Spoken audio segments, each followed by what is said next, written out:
বঙ্গবন্ধু সেতুর পূর্ব পাশে রাস্তায় শিকারের অপেক্ষায় পুলিশ।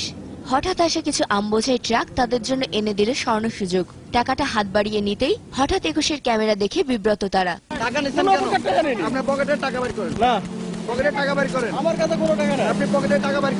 আর প্রশ্নের মুখে তাই পালালেন অফিসাররা।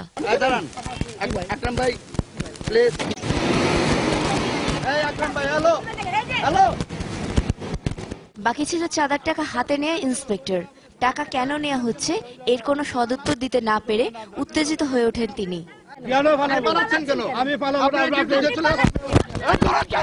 তবে কিছুক্ষণ পরে বিপদ বুঝে নেমপ্লেট খুলে দিলেন দৌড়। এ বিষয়ে বঙ্গবন্ধু সেতু পূর্ব থানার ওসিকে জানানো হলে তিনি ব্যবস্থা নেবেন বলে জানান। যদি তারা কোনো অনৈতিক কাজ করতে তার বিরুদ্ধে অবশ্যই আইনগত ব্যবস্থা গ্রহণ করা হবে। এদিকে একই ট্রাক গাবতলী বেড়িবাঁধের মুখে এলে সেখানে আবারও হাতে নাতে ট্রাফিক পুলিশের চাঁদাবাজি ধরা পড়ে ২১-এর ক্যামেরায়। এ বিষয়ে কথা বলতে চাইলে প্রথমে এড়িয়ে এবং পরে দৌড়িয়ে মুখ রক্ষার চেষ্টা করেন এই পুলিশ। কেন দৌড়াচ্ছেন কেন? আপনি দৌড়াচ্ছেন কেন? আপনি যদি কিন্তু তাতেও কোনো লাভ না হয় ক্যামেরার উপর হামলা চালায় এই পুলিশ।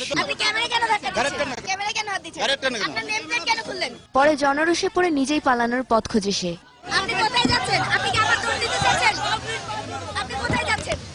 কিন্তু জনগণের মুখোমুখি হয়ে ভীত সে খোঁজে বাঁচার উপায় ট্রাফিক সার্জেন্টকে, কিন্তু সে পালিয়েছে আরো আগেই।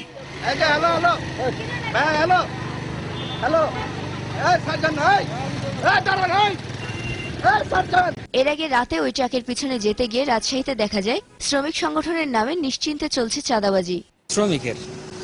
শ্রমিক চাঁদা এটা হলো পাবলিক গাড়ি, যেগুলা এদের গাড়ি থেকে নেওয়া হয়, শ্রমিক কল্যাণ সমিতি। আর সকালে টাঙ্গাইলের রাস্তায় এ ধরনের চাঁদাবাজির দৃশ্য ধারণ করলে ক্ষেপে উঠে ক্যামেরার উপর হামলাও চালায় তথাকথিত শ্রমিক দরদি নেতারা।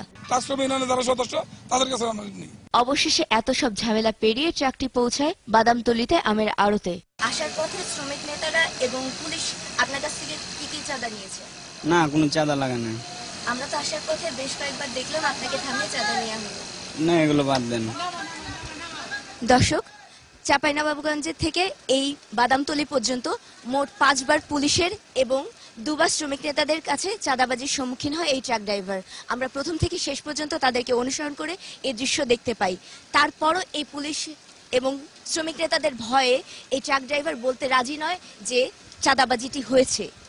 এভাবেই ভয়ের মধ্যে দিয়ে, আতঙ্কের মধ্যে দিয়ে, চাঁদাবাজির মধ্যে দিয়ে চালাচ্ছেন তারা তাদের ব্যবসা। নাদিয়া শারমিন, 21 টেলিভিশন, ঢাকা।